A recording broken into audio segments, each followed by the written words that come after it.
पुस्तकात जननी गर्भांध कुपोदरात, गर्भांध शब्द नसेल, ध न फक्त आणि पुढे ध नाही तर तिथं ध करून घ्यायचं. गर्भांध कुपोदरात, खाली कुपोदरात, कुपादरात.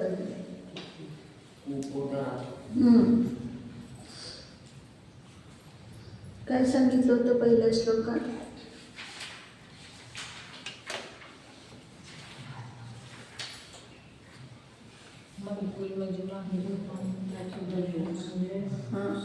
म्हणजे ज्ञानलक्ष्मीचं क्रीडा करण्याचं स्थान आणि पृथ्वी माहेरघर, कीर्ती प्रमोदाचं स्थान, आस्पद म्हणजे स्थान, वाग्देवी म्हणजे सरस्वती, आणि सरस्वती हे काय सांगितलं?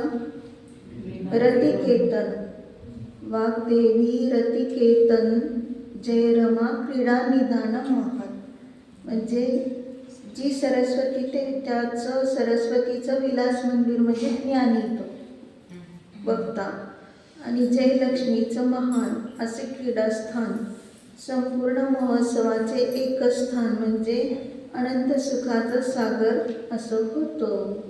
अशा रीतीने भगवंतांचे हे दोन चरण आम्हाला असे सर्व काही अर्थ, प्रार्थित अर्थ देणारे, इच्छित अर्थ देणारे, कल्पवृक्षाप्रमाणे त्यांची छाया देखील कशी आहे, छाया म्हणजे सावली किंवा छाया म्हणून कांती घेतलं, पानाप्रमाणे कांती असलेली, अशा रीतीने त्यांचे दोन चरण आम्हाला हे सगळं काही देणारे आहे असं व्यवहाराने म्हटलं.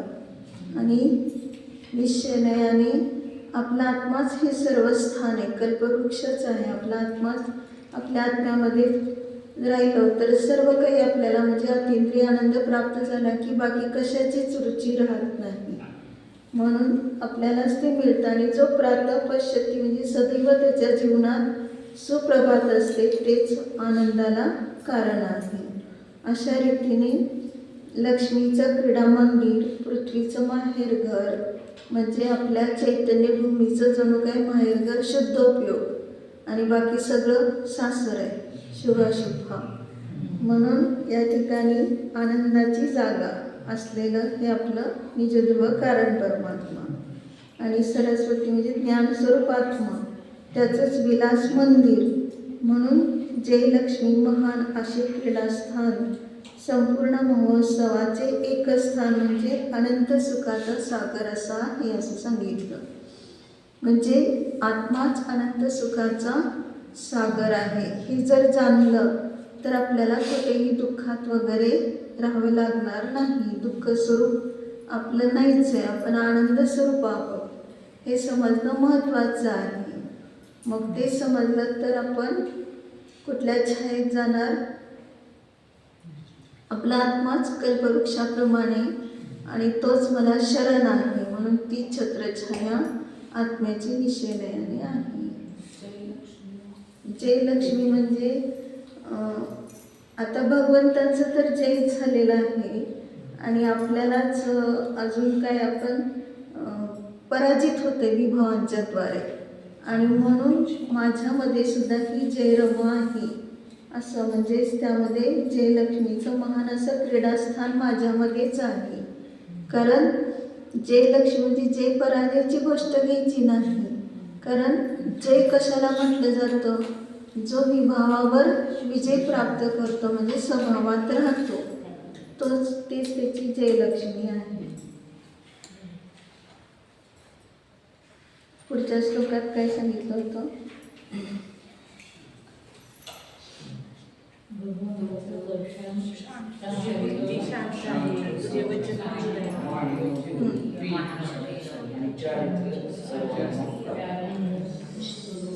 तुमची वाणी मधुर आहे असं म्हटलं. मग दिव्यध्वनीच असे आहे की ती हितकारक असते, ऐकणाऱ्यांना कधी कटू वाटत नाही आणि सर्वावर उपकार करणार असं तुमचं चरित्र म्हणजे तुमचं वर्तन आहे. हे तुम्हाला पाहता सगळ्यांना असं वाटतं की आपण देखील असं स्वभावात राहावं. आणि संसाराचं मरुस्थळ म्हणजे रखरखीतपणा, वाळवंटामध्ये जसा रखरखीतपणा असतो, ओलावा नसतो, त्याप्रमाणे संसारात हा सर्व रखरखीतपणा आहे. पण आपल्याला तेच आवडतं ना, संसारात राहायला आवडतं आणि मग वाटतं की परत म्हणत तर राहतो हे असं आहे ते तसं आहे, ह्यांनी असं केलं त्यांनी तसं केलं. मग त्याशिवाय तर आपल्याला चैन पडत नाही. म्हणजे आपण घाती कर्म बांधण्यासाठी संसारात राहतो, पुन्हा पुन्हा घाती कर्म बांधले जावे. कारण पाहतो की कुठलंही काय नाही न समजता आपण कोणाचं काही ऐकलं की लगेचच आपण त्याच्याविषयी उहापोह करतो, काहीतरी म्हणतो. पण वास्तविक रूपाने कशाचा पण नाही समजून घेणं आवश्यक असतं. आणि मग ते म्हणून नाही कथा आलं ना एकीभाव स्तोत्रामध्ये की नाही कथेची ही अमृताची जणू विहीरच मला सापडली.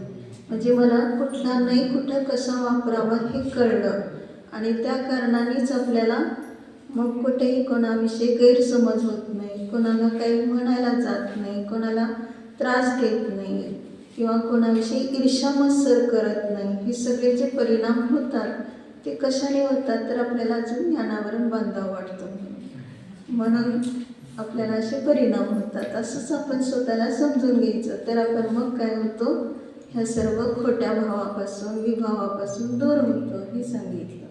म्हणून इथे शब्द कोणता वापरला? श्रुतज्ञ, हा श्रुताला जाणणारे. मग खरं श्रुताला कोणी जाणलं? श्रुत म्हणजे आपलंच ज्ञानस्वरूप आत्मा आहे. मग जाणणारा कोण आहे? जो आत्मानुभूती घेतो तो श्रुतज्ञ. म्हणजेच तो खऱ्या अर्थाने त्याने वाणी दिव्यध्वनी झेलली आणि ती झेलून आता स्वतःमध्ये जीवनात उपयोग करतोय म्हणून त्यांना म्हटलं श्रुतज्ञ. मग ते श्रुतज्ञ कसे आहे तर त्यांनी असं सांगितलं की हे देव सर्वावर उपकार करणारे आहे, संसार मरुस्थलातून सोडवणारे आहे, छायाप्रमाणे हे वृक्ष जणू काही हे वृक्ष स्वरूप आहे. अशा त्यांचा जो आश्रय करतो त्यांना कशाची कमी पडत नाही. कारण सगळे लोक तुमच्याकडेच येतात, तुम्ही तर कोणाला बोलवत नाही या या म्हणून. तिथं या या म्हणून आमंत्रण द्यावं लागतं. आता आमंत्रण देऊन सुद्धा येत नाही आणि भगवान तर कुशल असतात, खुशाल असतात आणि कुशल असतात. त्यामुळे त्यांना काय येऊ देत कोण नाही येऊ देत तरी सुद्धा 3 लोक मानते त्यांना. कारण त्रिलोकीनाथ म्हटलं त्यांना. मग तसा आपला आत्मा त्रिलोकीनाथ म्हणजे कसं आहे तर सम्यक दर्शन, सम्यक ज्ञान, सम्यक चारित्र हेच त्रिलोक आहेत आपल्यामध्ये, रत्न आहेत आणि त्यांचाच मी नाथ म्हणजे त्याचाच मी स्वामी आहे हे समजणं आवश्यक आहे. पुढच्या श्लोकात काय सांगितलं होतं?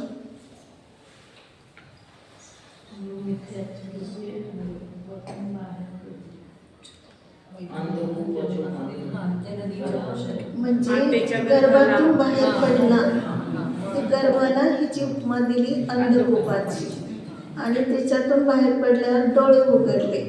ते अगदीच समजण्यासारखं परिचयाचं उदाहरण घेतलं. तसं भगवान तुम्हाला पाहिलं म्हणजे ह्या संसार गर्भातून मी बाहेर पडलो आणि तुम्हाला पाहिलं की मला माझे भेद विज्ञानाचे डोळे उघडले, म्हणजे मला समजलं. मग आपण भेद विज्ञानाचे डोळे उघडले नाही तर काय होतं, मग दुःखाला प्राप्त होतो. म्हणून काय आहे, अक्षय पदाला आनंदाला देणारे अशा भगवंता तुम्हाला मी पाहिलं. म्हणून 3 लोकांचे नेत्र असलेले त्याला कशाची उपमा दिली? चंद्राची उपमा दिली. चंद्रामध्ये जसं पौर्णिमेचा चंद्र त्याच्यातून अमृत झरतो ही लोकांची कल्पना आहे, पण वास्तविक रूपाने ती शीतलतेचं काय आहे, प्रतीक आहे. आणि मग तसं भगवंतांना चंद्राची उपमा देऊन सांगितलं की तुम्ही हा सर्व कमळवनांना म्हणजे भव्यरूपी कमळांच्या वनाला प्रफुल्लित करता. जे तुमच्या सान्निध्यात येतात तर ते तुम्ही चंद्राप्रमाणे अक्षय पद आनंदासाठी असलेल्या अशा तुम्हाला मी पाहिलं की अतिशय आनंद होतो, म्हणजे मी प्रसन्न होतो, शीतल होतो आणि शीतल स्वरूपातच राहतो, आहेच आपलं स्वरूप, तसं सांगितलं. आता 4थ्या नंबरचा श्लोक म्हणायचा आहे, त्याची पण चाल हीच आहे, शार्दूल मंगलाष्टक.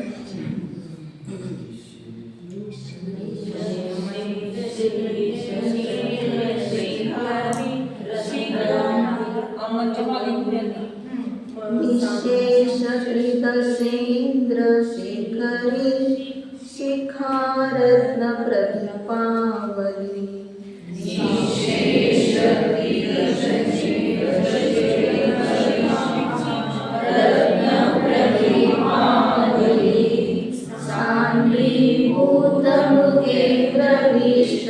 तटी माणिक्य दीपावली. पेयं श्रीवचनिस्पृहत्वमिदं मृत्युमातिकस्त्वादृशम्.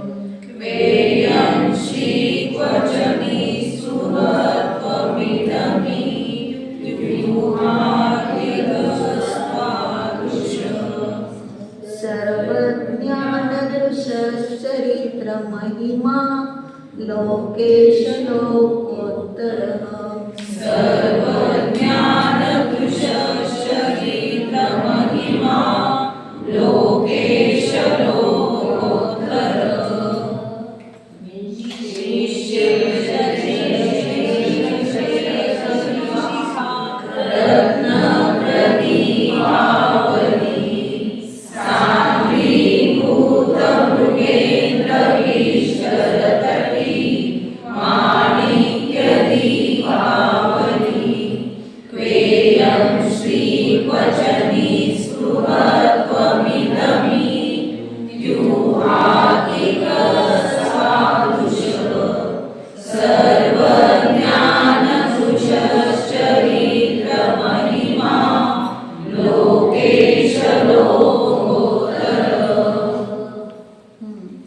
लोकेश म्हणून संबोधन केलं.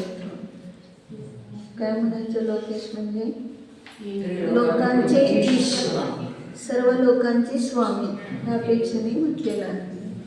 मग ते कसे आहेत? निशेष त्रिदशेंद्र. निशेष म्हणजे पूर्ण सगळे, त्रिदशेंद्र म्हणजे देवेंद्र. तुमचं वंदन करत असताना त्यांचे शेखरी शिखारत्न. शेखरी शिखारत्न म्हणजे त्यांच्या ते जे इंद्र मुकुट घालून आलेले आहेत आणि त्या मुकुटातील रत्नापासून काय झालेलं आहे, जी निघालेली कांती आहे, तेज आहे, तर ते शेखरी शिखा रत्न प्रदीपावली. मग त्या ठिकाणी काय सांगितलं, त्या किरणाने तुमच्या सिंहासनातील, कुठं सिंहासन आहे, सांद्रीभूत रत्न दीपावली सांद्रीभूत मृगेंद्र विष्टर.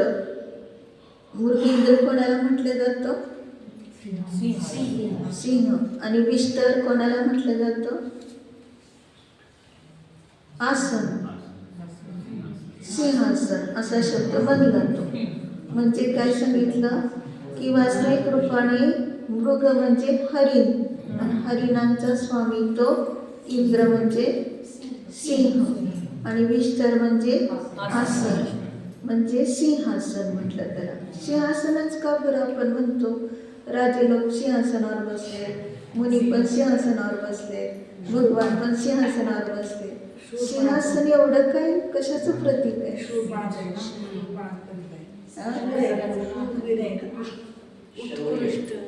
आता सिंह या शब्दावरून परत लक्षात घेण्यासारखं आहे की सिंह काय करतो, म्हणजे तो जर अंग कोणाचे एक जरी थोडंसं काही चीर गेली असेल किंवा तुटलं असेल एखादं बोट वगैरे, तर त्याला पकडत नाही तो, कारण का तो स्वतः पराक्रमी, थोडं जरी कोणी तोडलं तरी त्याचा तो त्याग करतो. म्हणजे तो एवढा पराक्रमी स्वातंत्र्य दाखवलं तिथं, मी माझ्या स्वाधीनतेने कार्य करणार, म्हणून त्याला सिंह म्हटलं जातं. किंवा अजून सिंह कसा असतो की त्याला सांगितलं की वर्षातून एकदाच तो अब्रह्म करतो, म्हणजे एवढं त्याचं बल असतं. मग ह्याच्यातून पण काय आहे की तो निष्पृह कसा आहे, म्हणजेच अशा रीतीने त्या गोष्टीचं या ठिकाणी प्रतीक म्हणून जेवढं त्याचं प्रतीक आहे तेवढं या ठिकाणी घेऊन, म्हणजे त्या सिंहासनावर बसणं, सिंहासनावर बसणं म्हणजेच शूरवीरता पराक्रम हा स्वाधीनतेने दाखवला, आणि त्याच राजाचं हुकूम सगळे मानणार, ते सिंहासन. तसं त्याच भगवंतांचं सगळे 3 लोक काय करणार, आधीनता स्वीकारणार. कारण का तर ह्या भगवंतांना सोडून आम्ही, ते 3 लोक म्हणतात, ह्या भगवंतांना सोडून आम्ही अन्य कोणालाही भगवान मानत नाही, अशा रीतीने. म्हणून त्याला लोकेश म्हटलं, म्हणजे लोकांचे ईश आहे.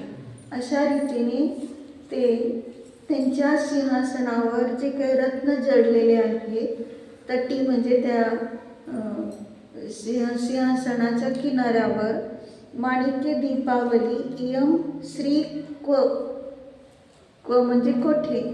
मग आता या ठिकाणी सांगितलं काय की हे सगळं चमकदमक दिसतंय, मुकुट पण घालून आलेले रत्नाने युक्त असलेले देवेंद्र आहे, आणि भगवानच्या सिंहासनावर म्हणजे ते अद्दरच असतात, परंतु जे सिंहासन आहे त्याला सुद्धा रत्न जडलेले आहेत, माणिक्य वगैरे, आणि त्याची म्हणजे मुकुटातून ते झुकताना त्याची कांती त्याच्यावर पडते आणि आणखीन जास्त विस्तृत होत आहे ते सिंहासनाची कांती. हे सांगितलं की त्या मुकुटातील रत्नापासून निघणारे जे किरण आहे ते तुमच्या सिंहासनातील माणिकांची चौकडी पसरलेली प्रभा खूपच विस्तृत दिसते, म्हणजे इतकं ते पसरलेलं असं दिसतं. म्हणजेच या ठिकाणी त्या रत्नाचं दाखवलं, पण सांगितलं की श्रीक्व, बाहेरचे रत्न कोठे, बाहेरचं वैभव कोठे आणि तुमचं वैभव कोठे. म्हणजे तुम्ही इतकी निस्पृह, तुम्ही एवढे निस्पृह आहात की 4 अंगुलात जर त्याच्यावर किंचित मात्र त्याला स्पर्श करत नाही. आम्ही काय करतो, जर एखादी वस्तू अशी नवीन दिसली तर डोळ्याने पाहिलं तेवढं समाधान झालं नाही, हातात घेऊन पाहतो आणि परत काय करतो, नुसतं हातात घेऊन पाहतो की अजून काय करते, चाटतो. स्टेरिंग को चाटता हे महाराजांनी लिहिले की नाही.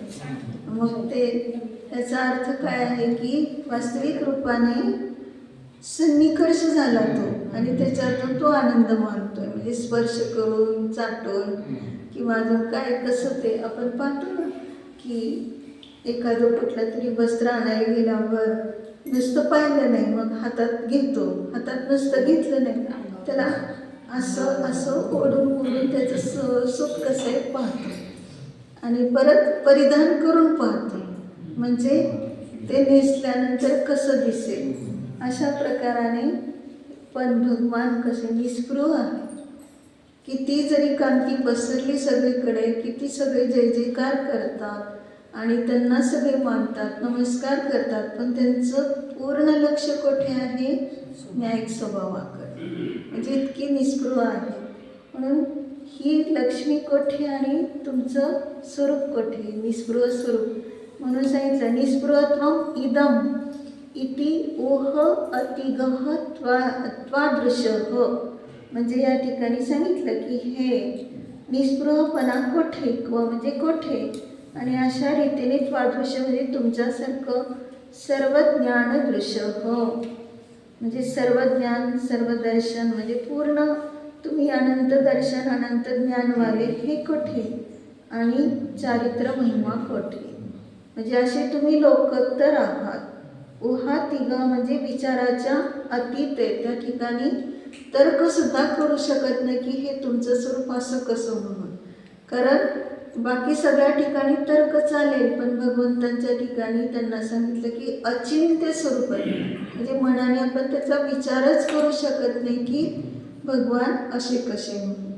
तर भगवान हे कसे झाले? निर्दोषता तेवढी आपल्यामध्ये प्रगट झाली नाही, म्हणून आपल्याला ते वाटतं की हे कसं काय असं त्यांच्यामध्ये प्रगट झालं. आता पहा की ज्या वेळेस महावीर भगवान होते आणि त्यावेळेस म्हणजे अजून ह्या अवस्थेत होते, गृहस्थ अवस्थेत, आणि चंदना जी होती ती पण लहान होती, मावशी जरी असली तरी त्यावेळेस ते दोघे पण हीच चर्चा करायची, तत्वचर्चा. जेव्हा जेव्हा भेट व्हायची तेव्हा चंदनाला ही महावीर असंच समजावून सांगायचे आणि चंदना मावशी या हक्काने काय सांगायची की नाही हे असं नाही, असं केलं पाहिजे, आणि मग त्याचं प्रत्युत्तर व्यवस्थित देणार ते आणि बरोबर निस्पृहतेकडे घेऊन जाणार. मग असं जेव्हा आता चंदनाची अशी अवस्था झालेली असते आणि महावीर यांनी दीक्षा घेतलेली असते, ते मुनी झालेले असतात आणि इकडं चंदना तर पळवली गेलेली असते.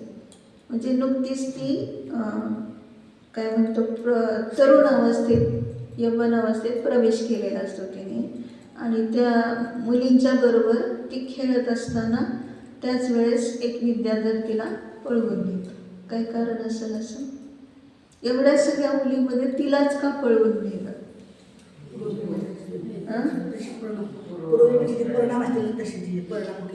तर जशा प्रकारचे ज्याचे परिणाम असतात त्याप्रमाणे त्याला तसं घडतं. मग आता या ठिकाणी तो पूर्वभवातला तिचा पती होता, जो विद्याधर पळवून नेणारा होता तो तिचा पतीच होता. त्यामुळे बरोबर तिच्याविषयीच आकर्षण त्याला झालेलं असतं आणि तो एका भवातला पती नाही, 3-4 भवातला तो पती असतो. आणि मग आता पळवून नेल्यानंतर तिची पत्नी जी म्हणजे एवढं आता कोणाला पळवून न्यायचं आहे, काहीतरी काम करायचं उलटं सुलटं म्हटल्यावर थोडंसं त्याचा अधीरपणा ओळखूच येतो. म्हणजे तो कसा घाबरलेला आहे, तो कशा रीतीने घाईघाई करतोय, काय चाललंय त्याचं, ते अनुमान त्याच्या पत्नीने केलं. कारण तिला जेव्हा पाहिलं चंदनाला तेव्हा घेऊन जाण्याचे भाव झाले, पण ही पत्नी बरोबर होती आणि तिला नेऊन कुठं सोडलं? घरी सोडलं. आणि ते सोडत असतानाच तिच्या लक्षात आलं काहीतरी गडबड आहे, म्हणून ती पाठलाग करत आली दुसऱ्या विमानातून. आणि जेव्हा ती पाठलाग करत असताना पाहिलं ह्याने की लागलीच त्याने तिला खाली सोडलं. म्हणजे आता विमानवरून चाललंय आणि पळवून तर आणलंय, पण आता ही पत्नीला म्हणजे ती पत्नी पण अशी आहे की ती काहीतरी बोलणार. आता ती काहीतरी बोलणार त्याच्या आधीच तिला सोडून दिलं. परत विचार होता की तिला शोधून परत आणायचं, पण ती अशा जंगलात पडली होती जिथं भिल्ल असतात तिथं. मग त्याच्यानंतर पुढचं सगळ्यांना माहिती काय झालं ते. तिला कशा पद्धतीने त्या शेठ जे वृषभदत्त शेठ असतात त्यांनी घेतलं आणि घेऊन आपल्या घरी एक धर्मकन्या म्हणून सांभाळलं, पण शेठाणीला संशय येत राहिला.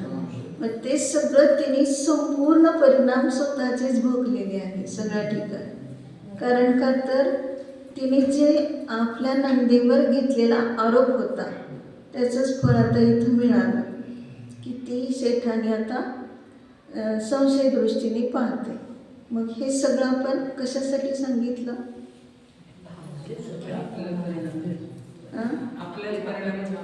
आपल्या परिणामाचं फळ आपल्याला मिळतं, म्हणून आपण जितकं निस्पृह राहणार, जेवढा आपण निरपेक्ष स्वरूपाला जाणणार, तेवढा आपण अतींद्रिय आनंदाला प्राप्त होणार. म्हणून इथं सांगितले की तुमच्यासारखे सर्वज्ञानी, सर्वदर्शी आणि चारित्र महिमावाले, लोकोत्तर आणि विचाराच्या अतीत म्हणजे तर्कसुद्धा तिथं चालणार नाही, असा तुमचा महिमा काय आहे? अगम्य आहे. हे जर आपल्याला समजलं तर कुठल्याही विभावात पटापट जाणार नाही. कारण ते इतके संस्कारित झालेले विभाव की पटकन काहीतरी विचार येऊनच जातो आणि त्या विचाराने आपण स्वतःच अशांत होतो, हैराण होतो. म्हणून आम्हाला इतकं त्याविषयी विचार करायचा आहे की मला माझ्या स्वभावात राहायचे, आता एक श्वास पण मला गमवायचा नाही. कारण का तर आपण आतापर्यंत हेच केलं आहे की आता खूप वेळ आहे, काय करायचं, थोडं बसू वाऱ्यात आणि गप्पा मारू. मग अशा रीतीने किती वेळ गेला ह्याच्यात कळत पण नाही. मग अनादी काळापासून जे केलं तेच आता आम्हाला करायचं नाही. आता आम्हाला फक्त काय आहे, स्वभावात राहायचे. मग त्यासाठी सांगितलं की संपूर्ण त्रिदशेंद्र, आता अध्यात्म लावायचं इथं. सगळे देवेंद्र म्हणजे काय आहे, तुमचं वंदन करताना काय करता, तर आता देवेंद्रचा अर्थ काय करायचा इथं? संपूर्ण घेतले ना, निशेष. आणि फक्त एकच इंद्र घेतला असतं तर आपण कारण परमात्मा म्हटलं असतं. पण सगळे देवेंद्र म्हणजे काय घ्यायचं आहे की जेवढी जेवढी दिव क्रीडायाम अतींद्रिय आनंदात राहणारी जी पर्याय आहे, तर ती सगळी पर्याय प्रत्येक समयातली जी उत्पन्न होणारी, अंतर्मुहूर्तात उत्पन्न होते, नष्ट होते, तर ती सगळी देवेंद्र झाली.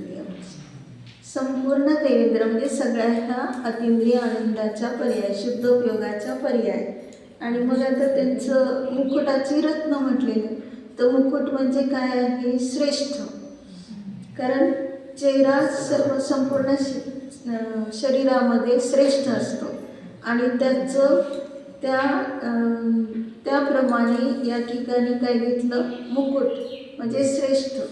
तसं मुकुट हे मुकुटाप्रमाणे श्रेष्ठ असलेला आपला आत्मा आणि त्या आत्म्याचे रत्न, कोणते रत्न? अनंत गुणरत्न घेतले. अनंत गुणरत्नाची जी कांती आहे ती कुठं झुकली, कुठं झुकत असताना आणखी जास्त तेजस्वी झालं, तर आपल्या स्वरूपात झुकलेला असताना, म्हणजे अतींद्रिय आनंद भोगण्यासाठी निजध्रुवाचा विषय केलेला असताना त्या ठिकाणी हे अनंत गुणरत्न सुद्धा कार्यकारी झाले. अखंड आत्म्याला जाणतोय, पण सगळे त्यामध्ये सामील आहेत. म्हणजे अखंड स्वरूपामध्ये अनंत गुण येऊनच जातात. मग त्यावेळेस ह्या रत्नाची कांती म्हणजे कोणत्या रत्नाची कांती, तर सम्यक दर्शन, ज्ञान, चारित्र्य हे अतिशय तेजस्वी झाले त्यावेळेस स्वभावामध्ये, जितकं झुकतं तेवढं. अशा रीतीने हे किती जरी आत्ता आपल्याला थोडं जरी आत्मानुभूती झाली तरी तेवढं त्याचं स्वाद तेवढाच आहे, तेवढंच त्याचं तेज आहे. असं काही कमी नाही आहे, भले अल्पकाळ असेल. मग त्या सर्वामध्ये आपण म्हणतो जेवढी निरपेक्षता आहे तीच आमची ज्ञानलक्ष्मी आम्हाला सुख प्रदान करते. आणि मग पुढे सांगितलं की अशा रीतीने ही निस्पृहता प्रगट होण्यासाठी आपला आत्मानुभव हेच आपल्याला तिथं साक्षी रूपाने उपयोगी आहे. म्हणून तुमच्यासारखं म्हणजे निजध्रुवासारखं जो सर्वज्ञानी आहे, सर्वदर्शी आहे, चारित्र महिमावाला आहे, असा जो आत्मा जाणीवेत घेतला तर लोकोत्तर म्हणजे लोकाच्या अतीत होतो. ह्या बाहेरच्या लोकाच्या अतीत चैतन्य लोकामध्ये राहणारा असा आत्मा जाणीवेत घेणं ऊहातीग म्हणजे अचिंत्य स्वरूपाला जाणणं आवश्यक आहे. हे समजलं परमशांती सहज प्राप्त होईल.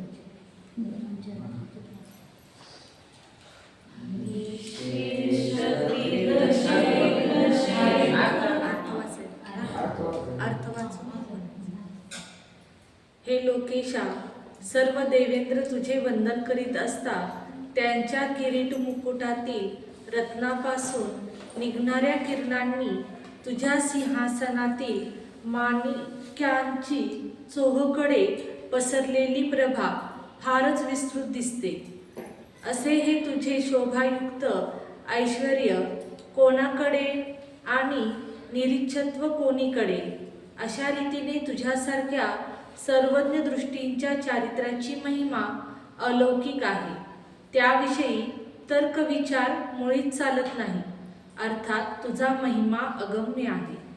भावार्थ, हे देवादिदेवा शतेंद्र आपली वंदना करीत असता त्यांच्या मुकुटाच्या कांतीने आपल्या सिंहासनाची जी प्रभा पसरते तिची शोभा कोण बरे वर्णन करील. ती शोभा अवर्णनीय आहे.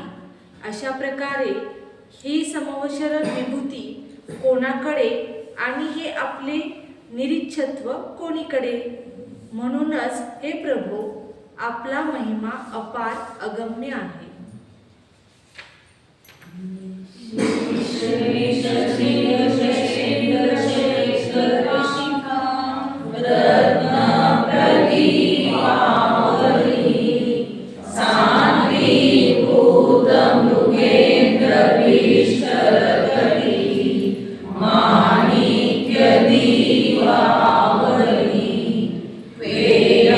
श्री